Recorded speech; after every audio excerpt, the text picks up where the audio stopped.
नमस्कार दोस्तों, हमारी आज की इस कहानी का नाम है अकल। नहीं खाना तुम्हारे हाथ का खाना। गुस्से में चिल्लाते हुए तरुण ने खाने की थाली सरकाई और वहीं सोफे पर औंधे मुंह पड़ गया। तन्वी की आंखों में आई नमी पूछा और अपना खाना भी फ्रिज में रख दिया और कमरे में आकर बिस्तर पे बैठ गई। सोचने लगी, ये अब आए दिन की बात हो गई है। जब तक ऑफिस में कुछ भी होता, तरुण सारा गुस्सा तन्वी और मिनी पे निकालता और बाहर पड़ा रहता था। और हर बार घर का माहौल सही करने की मंशा से तन्वी बिना किसी गलती की सॉरी बोल दिया करती थी।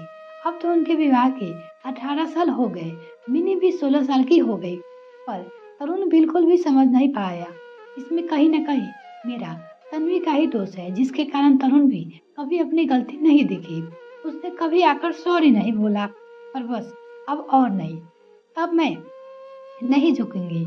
नहीं खाना तो मत खाओ, बाहर रहना तो रहो।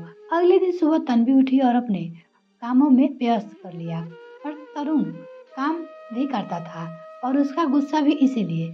रसोई में चिल्लाकर मिनी से कहा, मिनी अपने पापा से पूछ लो कि चाय बना दूं या वो खुद बनाकर पी लेंगे। और हाँ, टिफिन के लिए भी पूछ लेना, खाना बनाओ या खुद बना लेंगे।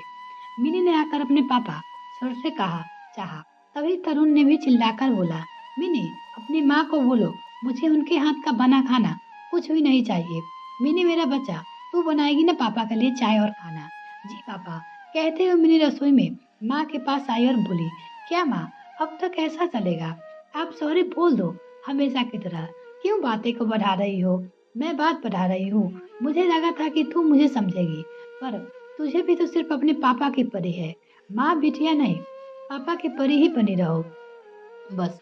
सिसकते पड़ते हुए तन्वी रसोई से निकलकर अपने कमरे में चली गई।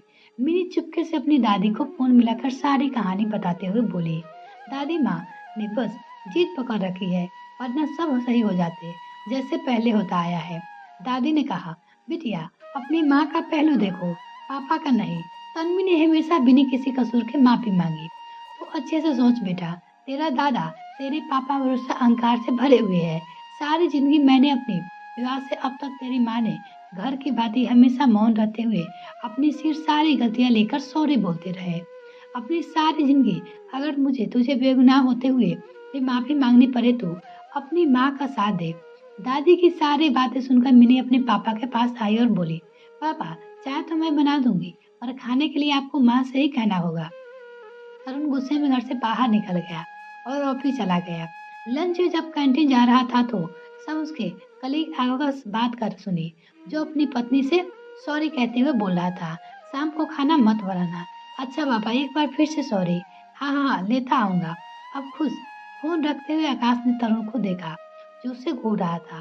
तरुण ने आकाश से फोन रखते हुए बोला, लालत है तुझ पे, अपनी पत्नी से कौन सॉरी बोलता है?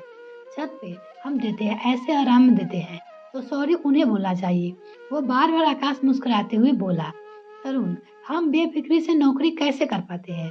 उन पत्नियों की वजह से। हमारी पत्नियां घर संभालती है, बच्चे संभालती है, हर आने जाने वाला का सत्कार करती है, हमारे से जुड़े रिश्तेदार को प्यार और सम्मान से निभाती है।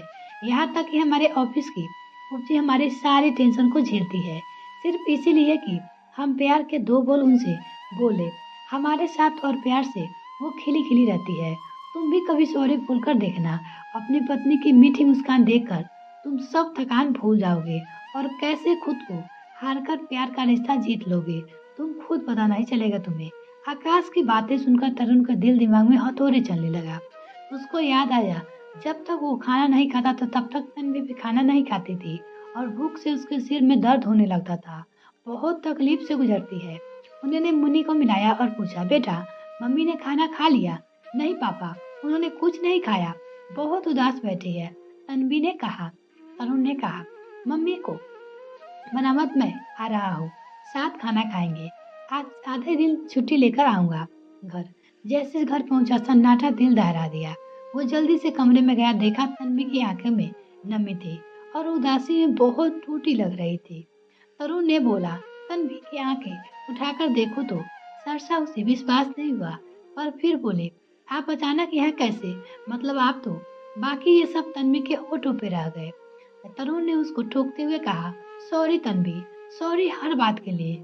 मैं आज तक खुद को हारने आया हूँ, क्या तुम मुझे जिता दोगे?